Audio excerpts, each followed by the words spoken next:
नमस्कार दोस्तों, हर्षित द्विवेदी एजुकेशन में आपका स्वागत है। मेरा नाम है विनीत सागर। डेली न्यूज एनालिसिस 3 अक्टूबर 2022। आज के इंपॉर्टेंट न्यूज कौन कौन सा है चेक करते हैं। वैसे आज मंडे है दोस्तों, न्यूज कम है। 4 इंपॉर्टेंट न्यूज है जो आपके एग्जामिनेशन पर्सपेक्टिव में इंपॉर्टेंट है।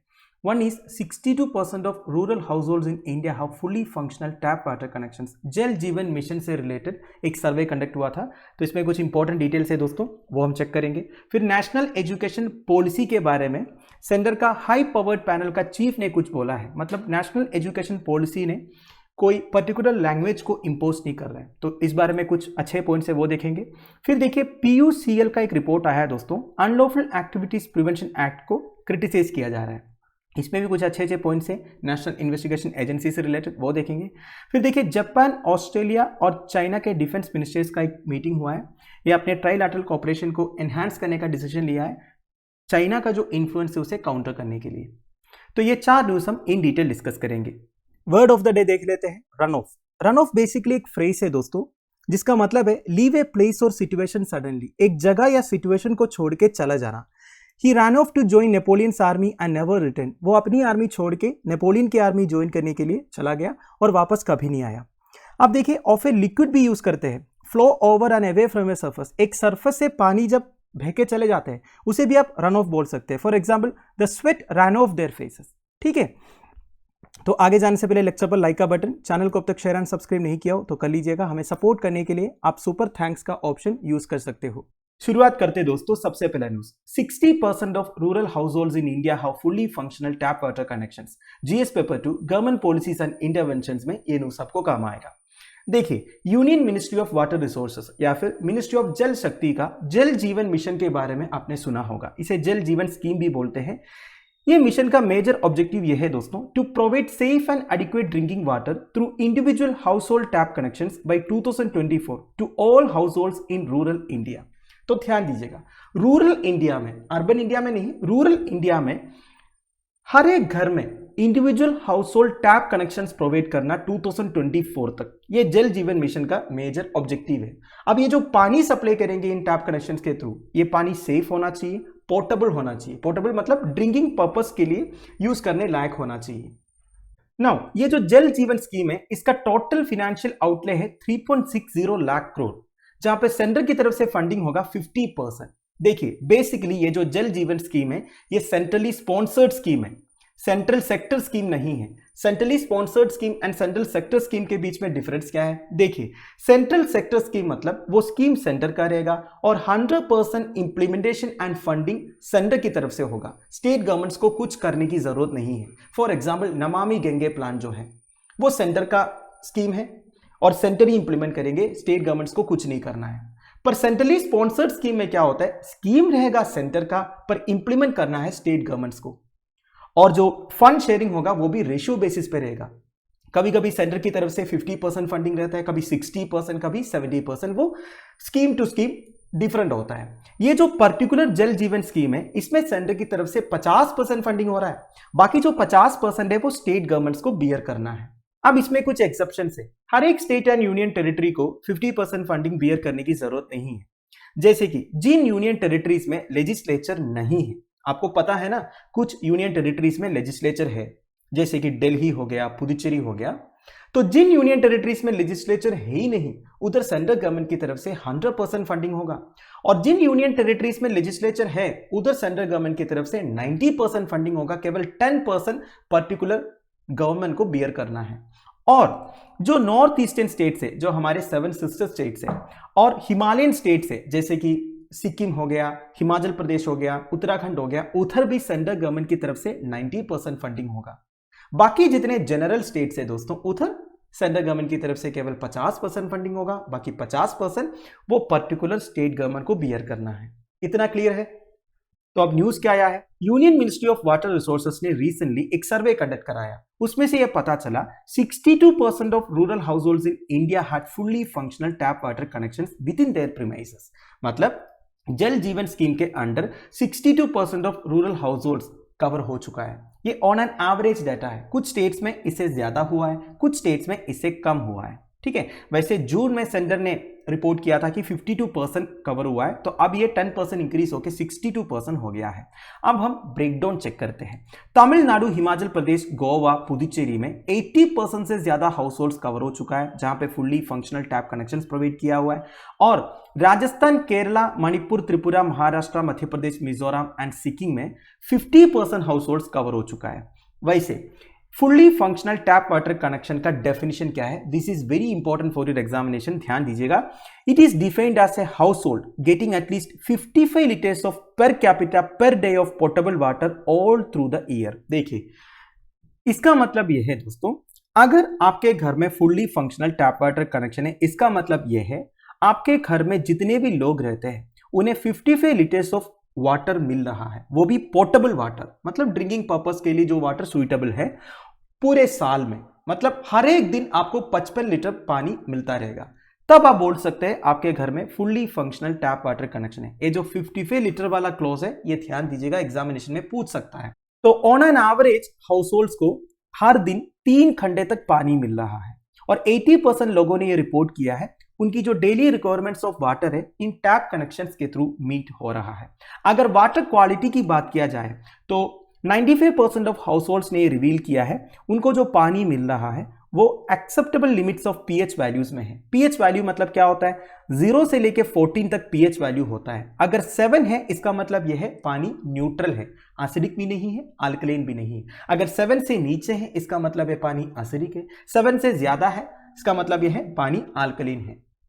और देखिए, 90% से ज्यादा village level institutions such as schools, anganwadi centres ने रिपोर्ट किया है कि उन्हें पोर्टेबल वाटर मिल रहा है, कोई प्रॉब्लम नहीं है, मतलब डायरेक्टली वो पानी वो पी सकता है। 57% से ज्यादा सैम्पल्ड हाउसहोल्ड्स ने रिपोर्ट किया है कि उन्हें पानी पीने से पहले प्यूरिफाई करना पड़ रहा है। ओनली अराउंड 3% ऑफ हाउसहोल्ड्स ने रिपोर्ट किया कि वो रिवर्स ऑस्मोसिस ट्रीटमेंट कर रहा है पानी का पीने से पहले। क्या होता है रिवर्स ऑस्मोसिस ट्रीटमेंट या आरओ ट्रीटमेंट? बेसिकली पानी का जो सोल्टी कंटेंट है उसे रिमूव करने का एक प्रोसेस है दोस्तों, आरओ ट्रीटमेंट। जैसे कि पानी में क्या रहता है, एक मेजर रहता है TDS करके, टोटल डिसोल्व्ड सॉल्ट्स। ये एक पर्टिकुलर वैल्यू से ज्यादा होने से ये पोर्टेबल नहीं होता है, तो उस पानी का आरओ ट्रीटमेंट करना पड़ता है। जैसे कि आपके घर में अगर केंट आरओ प्लांट है, एक्वागार्ड आरओ प्लांट है, ये सब जब इंस्टॉल करने के लिए टेक्नीशियंस आते हैं ना, उनके पास एक मीटर रहता है, TDS मीटर। वो पानी को एक ग्लास में लेने के बाद वो TDS मीटर उसमें डुबाते हैं, तो पता चलता है कि TDS का वैल्यू कितना है। और TDS एक पर्टिकुलर वैल्यू से ऊपर है, वो वैल्यू क्या है मैं भूल गया, मुझे पता था 100 या 150 है, तो उससे ज्यादा है तो वो पोर्टेबल नहीं है, ठीक है, क्योंकि उसमें सोल्टी कंटेंट ज्यादा है। बेसिकली जो कोस्टल एरियाज में वगैरह ये TDS कंटेंट ज्यादा रहता है, तो इसका आरओ ट्रीटमेंट करना पड़ता है। तो केवल 3% हाउसहोल्ड्स ने बोला है कि उन्हें आरओ ट्रीटमेंट करना पड़ रहा है पानी का पीने से पहले। पर देखिए दोस्तों, ये सब के बावजूद कुछ लोगों ने क्लोरीन कंटामिनेशन का प्रॉब्लम बताया है। वैसे आपको पता होगा दोस्तों, जितने भी टैप वाटर कनेक्शंस आते हैं उसमें क्लोरीन मिलाया जाता है। बेसिकली जितने बैक्टीरियोलॉजिकल कंटामिनेशन वगैरह उसे खत्म करने के लिए क्लोरीन मिलाया जाता है, पर क्लोरीन मिक्स करने से पानी का टेस्ट ही अलग हो जाता है, ठीक है, तो इसे मॉनिटर करना पड़ेगा। And the assessment of status of tap water connections was conducted by A private agency. तो ये जो असेसमेंट है या फिर ये जो सर्वे कंडक्ट कराया गया, ये कौन कराया है? HTA कांतार पब्लिक करके एक प्राइवेट एजेंसी ने। उन्होंने total 33 states and union territories में सर्वे कंडक्ट कराया, जिसमें 712 districts, 13,299 villages and 3,01,389 house holds included थे। और देखिए, Goa, Telangana and Haryana have achieved 100% tap connectivity to all households.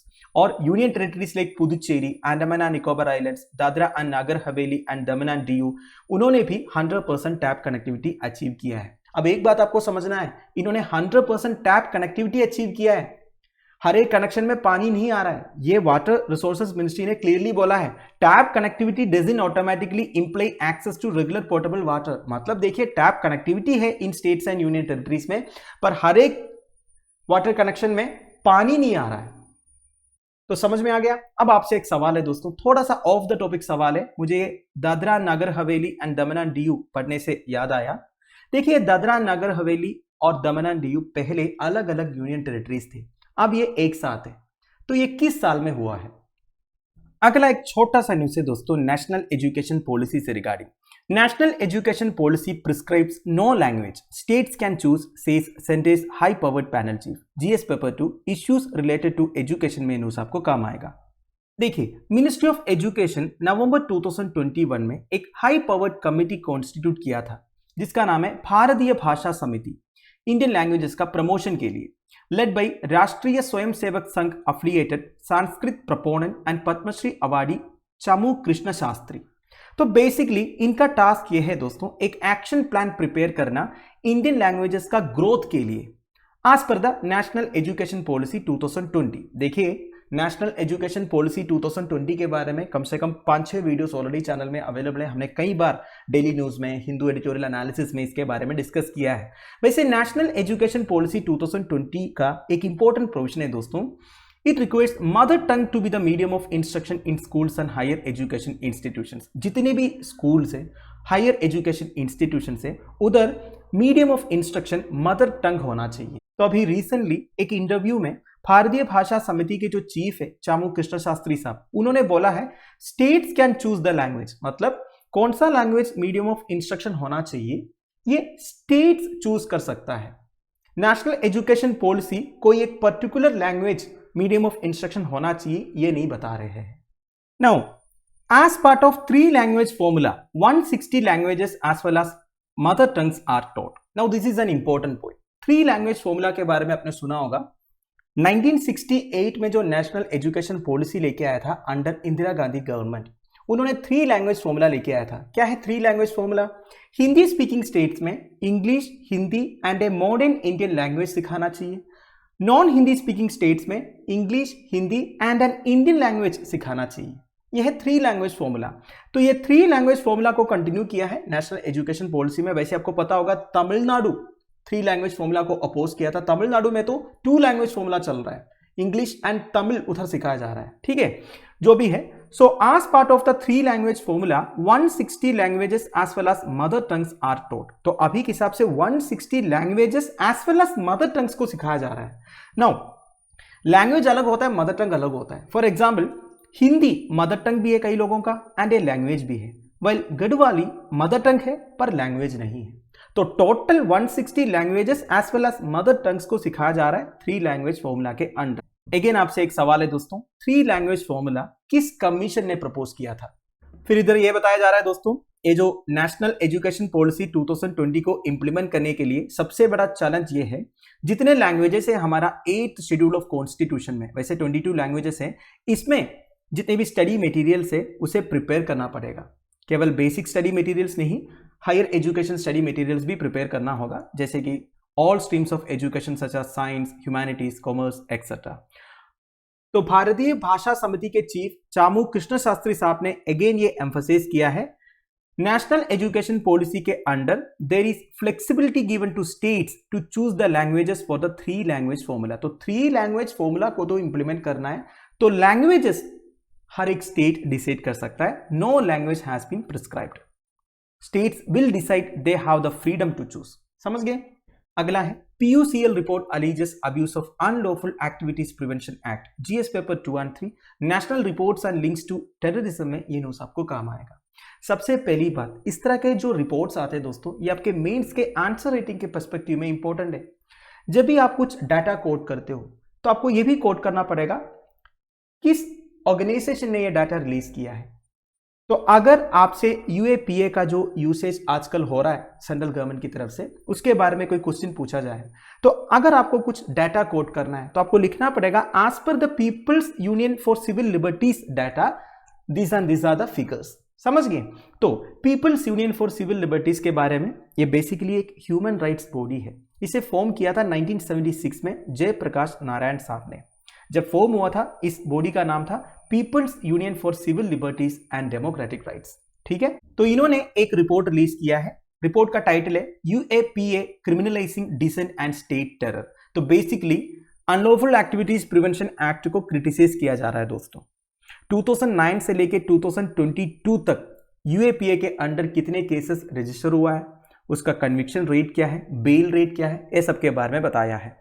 देखिए, based on the national crime records bureaus annual reports during 2015 to 2020, the study set The per case conviction rate under the UAPA was 27.57% compared with 49.67% in Indian Penal Code cases. तो देखिए, government जब भी किसी को arrest करते हैं UAPA के under, उसका कन्विक्शन रेट मतलब ट्रायल के बाद उनको कन्विक्ट करने का जो रेट है वो केवल 27.57% है। और अदर इंडियन पीनल कोड के अंडर किसी को अरेस्ट करते हैं उसका कन्विक्शन रेट 49.67% है। ठीक है, the per arrestee conviction rate was just 2.8% against 22.19% in IPC cases. During the check period, 5,924 cases were registered and 8,371 persons arrested. तो देखिए 2009 से 2022 के बीच में 5,924 केसेस रजिस्टर हुआ था अंडर यूएपीए और इसमें 8,371 पर्सन्स को अरेस्ट भी किया है। तो बेसिकली ये बताया जा रहा है दोस्तों, यूएपीए के अंडर जब लोगों को अरेस्ट किया जाता है उनके अगेंस्ट जो चार्जेस है वो प्रूव होने का जो चांसेस है वो कम है, मतलब कन्विक्शन रेट कम है। नाउ टोटल केसेस जो रजिस्टर हुआ है दोस्तों 2009 से लेके 2022 तक, उसका ब्रेकडाउन डाटा दिया हुआ है। सबसे ज्यादा केसेस रजिस्टर हुआ था मणिपुर में 1965 केसेस, फिर जम्मू एंड कश्मीर में 1163, आसाम में 923, झारखंड में 501 एंड उत्तर प्रदेश में 385 केसेस। अब इसमें काफी कुछ डाटा बताया हुआ है, वो सब इतना इंपॉर्टेंट नहीं है, जो इंपॉर्टेंट है वो मैं आपको बता देता हूं।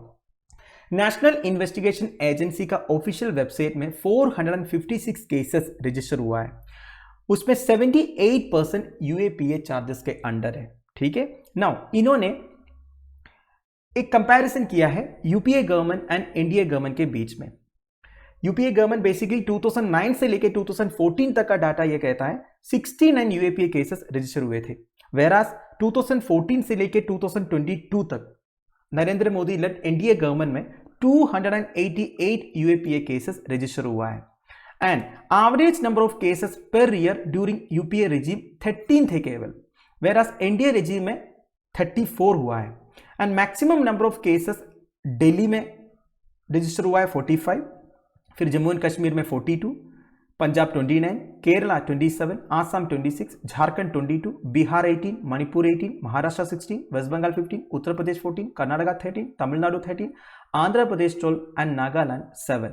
तो बेसिकली इधर एक एक साल का डाटा बता रहा है एंड ऑन एन एवरेज पूरे इंडिया में एनडीए के टाइम पर 34 है एंड यूपीए के टाइम पर केवल 13 थे। ठीक है, अब कुछ इंपॉर्टेंट डाटा है। रिपोर्ट के हिसाब से 238 केसेस में सेक्शन 18 चार्ज किए थे।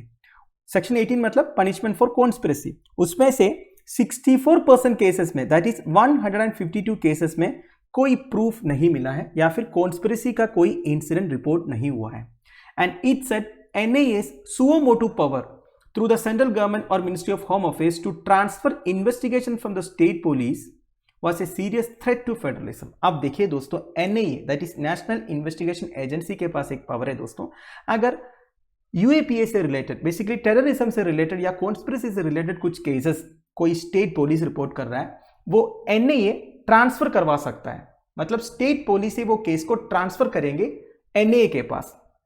तो ये फेडरलिज्म के अगेंस्ट है, इस तरह रिपोर्ट कह रहा है।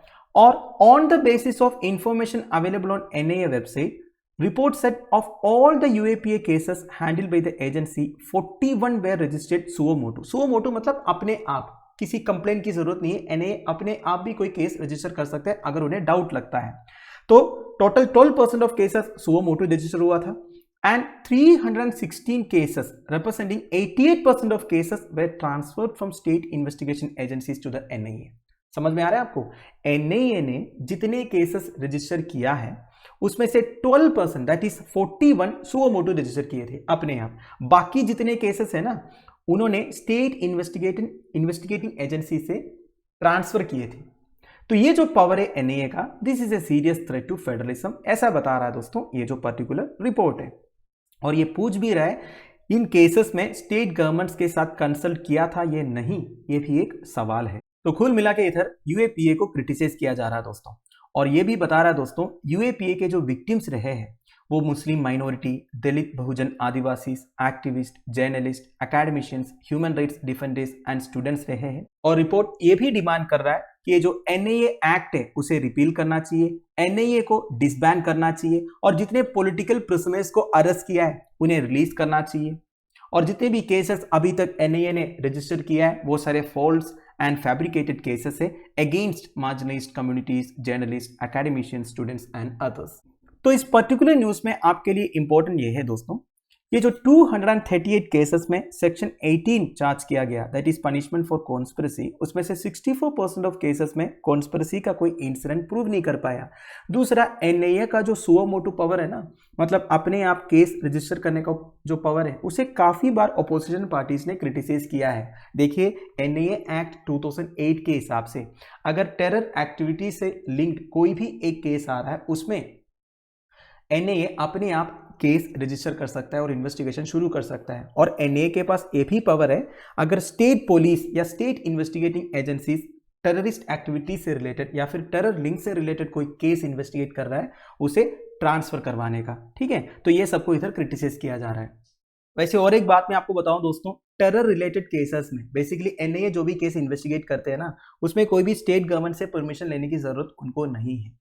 वो कोई भी स्टेट में एंटर कर सकता है, इन्वेस्टिगेशन कर सकता है, लोगों को अरेस्ट भी कर सकता है। अगला है, Japan Australia share China's concerns raise defence ties, GS paper 2 international relations में न्यूज आपको काम आएगा। Defence ministers of Australia, Japan and US ने ये एग्री किया है मिलिट्री कोऑपरेशन को एडवांस करने के लिए in the face of China's growing ambitions.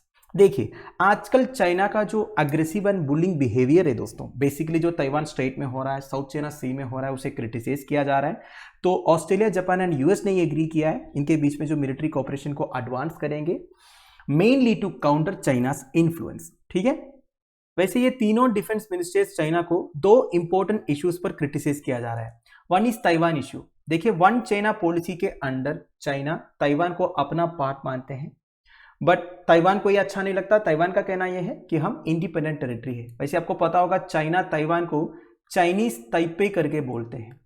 ठीक है, नाउ दूसरा इश्यू है साउथ चाइना सी में जो 9 क्लेम चाइना ने कर रखा है दोस्तों। 9 क्लेम के बारे में काफी बार हमने डिस्कस किया है। ये जो 9 आपको दिख रहा है दोस्तों, ये साउथ चाइना सी में चाइना का क्लेम है। इवन ये जो पैरासेल्स, पार्टी आइलैंड्स वगैरह चाइना क्लेम करते हैं, चाइना बोलते हैं ये सब अपना पार्ट है। पर देखिए, साउथ चाइना सी में और भी तो कंट्रीज है ना, जैसे कि साउथ एशियन कंट्रीज जो है, वियतनाम, मलेशिया, सिंगापुर, फिलीपींस, ब्रूने, ये इंडोनेशिया, ये सब साउथ चाइना सी के बॉर्डरिंग कंट्रीज है। तो इनका भी तो क्लेम होगा ना साउथ चाइना सी में। पर चाइना ये कहता है सबसे ज्यादा एरिया हमारे पास होना चाहिए, इतना एरिया हमारे पास होना चाहिए, क्योंकि इधर सबसे बड़ा कंट्री हम है और सबसे ज्यादा कोस्टल एरिया भी हम शेयर करते हैं। ये सब चाइना का क्लेम है। तो ये सबको क्रिटिसाइज किया जा रहा है दोस्तों, बेसिकली ये जो तीनों डिफेंस मिनिस्टर्स है।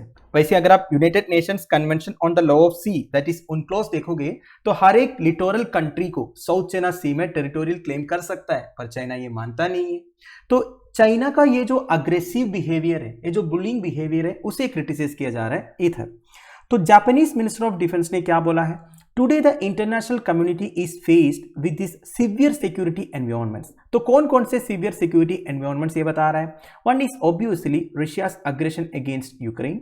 दूसरा, China's unilateral change of status by force in the South and East China seas, जिसके बारे में मैंने आपको अभी भी बताया।